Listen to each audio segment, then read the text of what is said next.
فرمایا وما تفعلوا من خیر یعلمہ اللہ، اور جو نیکی اور بھلائی کا کام کرتے ہو اللہ اس کو جانتا ہے۔ اب آپ دیکھیے نیکی بھلائی، آپ حج پر گئے کیا کرتے ہیں؟ طواف کرتے ہیں، تلاوت کرتے ہیں، نماز پڑھتے ہیں، نفل پڑھتے ہیں، صفا مروہ کی سعی کرتے ہیں، یہ سارے اعمال کرتے ہیں نا نیک۔ ان سارے اعمال کا ذکر اللہ پاک نے ایک لفظ میں کر دیا، فرمایا وما تفعلوا من خیر، جو بھی نیک کام کرتے ہو اللہ جانتا ہے۔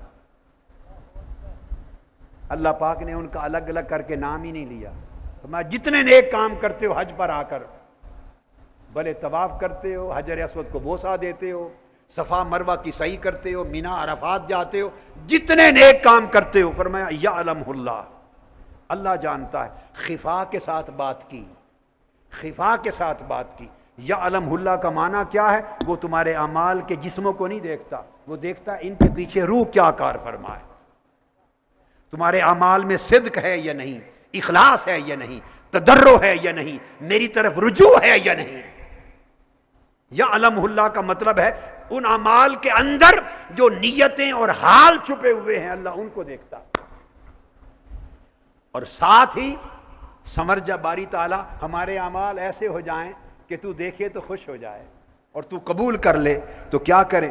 فرمایا وَتَزَوَّدُوا، اگر چاہتے ہو کہ تمہارے اعمال حسین بن جائیں، خوبصورت بن جائیں اور میں دیکھوں اور خوش ہوں تمہارے اعمال کو دیکھ کر، تو تزودو، تیاری کر لو، سامان اٹھا لو۔